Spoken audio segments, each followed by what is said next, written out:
सुनील शाहजान जी जरा संक्षेप में। जी जी बिल्कुल, तथ्यों के आंकड़ों पर बोलूंगा। और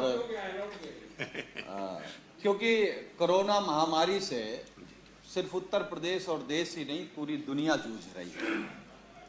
लेकिन दुनिया के अलग अलग देश कैसे लड़ रहे हैं, हमारा देश कैसे लड़ रहा है, और हम बात करने के लिए खड़े हुए कि आखिर हमारा उत्तर प्रदेश कितना गंभीर है। तो महोदय, यूपी में कोरोना संक्रमण की लड़ाई के नाम पर केवल फर्जी ब्रांडिंग की जा रही है, असत्य बोला जा रहा है, गुमराह किया जा रहा है, जमीनी हकीकत कुछ और है। आप उस कुर्सी पर बैठे हैं और आप भी जानते हैं कि जमीनी हकीकत क्या है। यहां सदन में बैठा हर माननीय सदस्य सब जानते हैं कि जमीनी हकीकत क्या है। मानवर सरकार कहती है कि हमारे पास 1.51 लाख कोविड बेड हैं, यह सरकार ने कहा है। सरकारी आंकड़े कहते हैं कि इस प्रदेश में कोरोना के कुल एक्टिव केस 48,511 हैं। इसमें आधे से ज्यादा होम आइसोलेशन में हैं, कुछ प्राइवेट अस्पतालों में अपना इलाज करा रहे हैं। ऐसी स्थिति में महज सरकारी अस्पतालों में केवल 23,000 लोग भर्ती हैं। यानी सरकार के दावे के हिसाब से, जो सरकार ने दावा किया है उसके हिसाब से उत्तर प्रदेश के सरकारी अस्पतालों में जो सरकार के इंतजाम हैं उनमें 1.25 लाख बेड अभी खाली है। ये सरकार के आंकड़े हैं। और वहीं दूसरी तरफ पूरे प्रदेश के हर एक जिले में त्राही त्राही मची हुई है। किसी अस्पताल में बेड खाली नहीं है। एम्बुलेंस में 2-2 दिन तक कोरोना से संक्रमित लोग भटक रहे हैं, एम्बुलेंस में जान गंवा रहे हैं, कहीं उनकी कोई सुध लेने वाला नहीं है। वहीं लखनऊ में जिस तरीके की घटनाएं हम लोग देख रहे हैं, सुनने को मिलता है, टीवी अखबार में देखने को मिलता है। अब पता नहीं सरकार में बैठे लोग पढ़ते भी हैं, देखते भी हैं, या कौन सा चश्मा लगा लिए हैं। हो सकता है अखबार ना पढ़ते हो, वो चैनल भी ना देखते हो जिसमें बताया जाता हो कि एम्बुलेंस में ही पेशेंट ने दम तोड़ दिया। तो हम केवल एक बात कह रहे हैं कि हम लोगों ने कानपुर का एक वीडियो वायरल हुआ, आपने भी देखा होगा, हम सब लोगों ने देखा। वो भारतीय जनता पार्टी का ही नेता है। किस तरीके से, मैं वो शब्द भी नहीं कह सकता भारतीय जनता पार्टी के लिए, वो मैं शब्द भी नहीं कह सकता सरकार के लिए, जितने खराब शब्द उस भारतीय जनता पार्टी के नेता ने कहा कि ऐसी सरकार में रहना, ऐसी पार्टी का सदस्य होना जिसमें हम अपने परिजन तड़पता रहा, चिल्लाता रहा और वो मर गया, हम उसको नहीं बचा पाए, नालत है ऐसी सरकार और ऐसी पार्टी पर। हम नहीं कह रहे, ये हमने वीडियो में देखा है। मानवर, अघोषित रूप से अगर ऑडिट नहीं होना है कुछ, क्योंकि महामारी घोषित हो गई, अगर कोई चीज ऑडिट नहीं होना है, उसकी जांच नहीं होनी है, तो माननीय प्रधानमंत्री जी ने एक शब्द कहा था, हमको याद है, बयान दिया था कि आपदा में भी अवसर खोजना। अब माननीय प्रधानमंत्री जी ने का भाव क्या रहा मैं नहीं जानता, लेकिन उत्तर प्रदेश के मुख्यमंत्री जी ने आपदा में जो भ्रष्टाचार का अवसर खोजा है, जो लूट का अवसर खोजा है, जो बेईमानी का अवसर खोजा है, मुझे नहीं लगता है कि प्रधानमंत्री जी की यह मंशा रही होगी। लेकिन उत्तर प्रदेश में जिस तरीके से लूट है, आप किसी से बात कर लीजिए पूरे सदन में, और आप खुद भी उसके गवाह हैं। आप किसी डीएम को फोन मिला लीजिए, किसी सीएमओ को फोन मिला लीजिए, अरे उठेगा नहीं, उठना तो छोड़ दीजिए, अगर उठ गया तो आपकी सुनेगा नहीं। किस तरीके से बात कर रहे हैं, और डीएम और सीएमओ केवल लूट रहा है, इस पर हम भरोसा नहीं करते। बिना सरकार के इशारे पर इतनी बड़ी लूट, राशन के नाम पर लूट, मास्क के नाम पर लूट, सैनिटाइजर के नाम पर लूट, बेड के नाम पर लूट, मतलब कितने तरीके के लूट। और हम तो मानवर आपके माध्यम से, इस सदन के माध्यम से जानना चाहते हैं, ये भारतीय जनता पार्टी की सरकार ये लूट के तरीके कहां से सीखती है, कहां से ट्रेनिंग लाते हैं?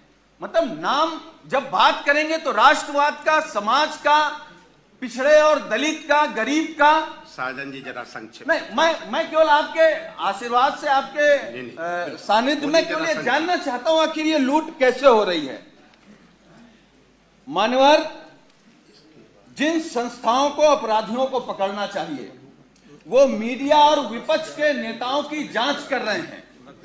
दुनिया के हर सफल, मान्यवर, दुनिया के हर सफल देश में इस महामारी से लड़ने का रास्ता डॉक्टरों ने निकाला है, वैज्ञानिकों ने निकाला है, लेकिन उत्तर प्रदेश में सीएम और उनकी 11 टीम, उन्होंने बहुत अच्छी एक दवा और एक इंजेक्शन निकाला है। उस इंजेक्शन का नाम है गलतफहमी और दवा का नाम है जुमला, जो सुबह सुबह उठ करके सबसे पहले वो अधिकारी माननीय मुख्यमंत्री को गलतफहमी का इंजेक्शन ठोकते हैं, फिर जुमले की टिकिया देते हैं और मुख्यमंत्री जी को लगता है कि पूरा प्रदेश चकाचक है, खुशहाल है, मतलब कहीं कोरोना नहीं है। मान्यवर, सरकार कह रही कि यूपी में जो उन्होंने डेथ रेट कंट्रोल कर रखी है, यूपी में 19 जुलाई तक कोरोना से कुल 1146 जाने गई थी और ठीक एक महीने बाद, मान्यवर गंभीरता से सुन लीजिएगा, सरकार का कोई भरोसा नहीं, ठीक एक महीने बाद 9 अगस्त का जो सरकारी आंकड़ा कहता है, आपका आंकड़ा कहता है, वो ये कहता है कि कोरोना से होने वाली मौतें 2733 हैं, यानी 5 महीने में 1146 मौतें और महज एक महीने में करीब 1600 मौतें, यह इनका सरकारी आंकड़ा कहता है। मैं, क्योंकि आप समय पर बांध रहे हैं, मैं केवल एक बात कह करके कि मुकम्मल जो व्यवस्था का एक और झूठ या असत्य देखने को मिला। यूपी में सरकार के आंकड़े के हिसाब से सर्वाधिक मौत 334 मौतें कानपुर में हुई, जो एक बड़ा आंकड़ा है, जो एक बड़े शहर का आंकड़ा है। दूसरे नंबर पर लखनऊ, जहां 246 मौतें हुई। यह वह शहर है जहां यूपी के बेहतरीन चिकित्सा संस्थान हैं।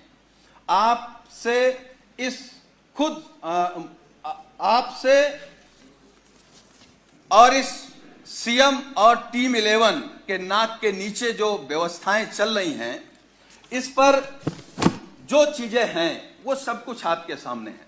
मान्यवर, सब चीजें आ गई हैं, आ गई हैं, जो नहीं आया बस वो 1 मिनट में रखूंगा। और ये बात मैं इसलिए कह रहा हूं कि मैं भी कोरोना से संक्रमित हो गया था और राजधानी के सबसे अच्छे संस्थान पीजीआई में गया था। ये बात मैं नहीं शेयर करना चाहता था, लेकिन मजबूरी है, क्योंकि आप जो आईना दिखाएंगे वो तो चमचमाता हुआ होगा, वहां कोई अव्यवस्था नहीं होगी। लेकिन मैं जो देख करके आया हूं 19 दिन पीजीआई में, मैं वो सच्चाई आपको बताना चाहता हूं, सदन के माध्यम से उत्तर प्रदेश को बताना चाहता हूं और सदन के माध्यम से अपने सभी माननीयों को भी बताना चाहता हूं कि कोई गलत फहमी में न रहे। हम तो ये कहेंगे, भगवान से प्रार्थना करेंगे कि किसी को कोरोना ना हो। हमारे ही बगल में, अब हम लोगों के बीच नहीं है, स्वर्गीय चेतन सिंह चौहान जी, मैं 13 नंबर बेड पर था और वो 14 नंबर बेड पर थे। अगर नेता सदन सुनेंगे तो आप भी आश्चर्य रह जाएंगे। मैं 11 जुलाई को दोपहर में एडमिट हुआ और माननीय मंत्री जी 11 जुलाई की शाम को 5 बजे एडमिट हुए। और अब मैं जो कहने जा रहा हूं वो दुर्भाग्य है हमारा भी, माननीयों का भी, और जो लोग अस्पताल में भर्ती हो रहे हैं उनका भी। 8 लोगों का वार्ड माननीय जी, 8 लोगों का वार्ड, जहां 8 कोरोना संक्रमित लोग होते हैं, डॉक्टरों की, नर्सों की और वहां की टीम आती है, तो गेट से ही पूछते हैं कि चेतन कौन है। तो माननीय मंत्री जी क्योंकि बहुत सरल थे, उन्होंने हाथ खड़ा किया। टीम आती है, उन्होंने कहा चेतन आपको कब हुआ कोरोना? तो उन्होंने अपनी बात बताई। तो फिर एक दूसरा स्टाफ बोलता है चेतन क्या करते हो तुम? वो कुर्ता पैजामा में थे, मैं तो पैंट शर्ट में था। खैर, तो माननीय मंत्री जी ने कहा कि मैं कैबिनेट मंत्री हूं। तो एक स्टाफ ने कहा कि कहां के? तो उन्होंने कहा उत्तर प्रदेश सरकार की। तो मैं सोच रहा था कि ये लोग कैसे इस बदतमीजी से बात कर सकते हैं, लेकिन मुझे यह भरोसा हुआ कि जब माननीय मंत्री जी ने कह दिया कि मैं उत्तर प्रदेश सरकार का कैबिनेट मंत्री हूं, तब शायद वो चेतन जी कहेंगे या थोड़ा आदर करेंगे। लेकिन ये सुनने के बाद भी जब पीजीआई के स्टाफ ने कहा कि चेतन तुम्हारे घर में और कौन कौन संक्रमित है, तो मुझे गुस्सा भी आया, दुख भी हुआ और सरकार पे भी गुस्सा आया। मतलब सरकार का इतना भी दबाव नहीं है भाई। कैबिनेट मंत्री के बाद कौन होता है? मुख्यमंत्री। तो इसका मतलब उत्तर प्रदेश में केवल योगी आदित्यनाथ जी का सम्मान होगा। अगर शर्मा जी को कोरोना हो गया तो आपके साथ क्या व्यवहार होगा आप सोच नहीं सकते। हम नहीं चाहते, हम तो भगवान से प्रार्थना करेंगे कि आपको नहीं, किसी को ना हो। लेकिन उसके बाद मान्यवर, मुझे जब गुस्सा आया, मैं अपना गुस्सा नहीं रोक पाया, तो मैंने डॉक्टर से कहा कि आप जानते हैं कौन है? चलिए आप नहीं प्रभाव में आ रहे हैं कि ये योगी सरकार के कैबिनेट मंत्री हैं, ये वो हैं जो देश के लिए क्रिकेट खेलते थे। तो उस डॉक्टर ने कहा अच्छा ये वो चेतन है, और ये कहते हुए डॉक्टर और स्टाफ पूरा चला गया। वो 2 दिन तक हमारे बगल में रहे। मतलब वो, मैं ये कह सकता हूं कि जिस घुटन में थे वो माननीय शर्मा जी नहीं महसूस कर सकते। और मुझे जो शब्द नहीं कहना चाहिए, वो कोरोना से हमको आपको छोड़ के नहीं गए, सरकार की अव्यवस्था से हमको आपको छोड़ करके गए। मतलब इतना गंभीर मामला। और मानवर, मैं दूसरी बात बता रहा हूं, मैं 19 समाप्त कर नहीं, मैं समाप्त कर दूंगा। अब हमारा केवल दर्द सुन लीजिए। जी। मैं 19 दिन तक एडमिट था। 11वें दिन हमारी फिर टेस्ट हुआ, मैं फिर पॉजिटिव आ गया। फिर 4 दिन बाद टेस्ट हुआ, फिर पॉजिटिव आ गया। हमारे माननीय राष्ट्रीय अध्यक्ष, हमारे नेता माननीय अखिलेश यादव जी ने फोन से हमसे कहा कि सरकार का शासनादेश हो गया है कि तुम घर पर रह करके ठीक हो सकते हो, इस सरकार की व्यवस्था पर भरोसा मत करो और जांच करा करके आप लिख करके देख आओ कि हमको इलाज नहीं कराना, हम होम क्वारंटीन रहना चाहते हैं। अब मैं वो बात बताने जा रहा हूं मान्यवर आपको। मैंने राष्ट्रीय अध्यक्ष जी से अनुरोध किया कि एक जांच और करा लेते हैं, हो सकता है कि हम निगेटिव आ जाएं। हमारी एक जांच हुई जिसमें मैं पॉजिटिव आया। नर्स ने कहा कि आप पॉजिटिव हैं, डॉक्टर की टीम आई, उन्होंने कहा कि आप पॉजिटिव हैं या नहीं हैं, हमको दूसरा टेस्ट करना पड़ेगा। हमारा सुबह दूसरा टेस्ट हुआ।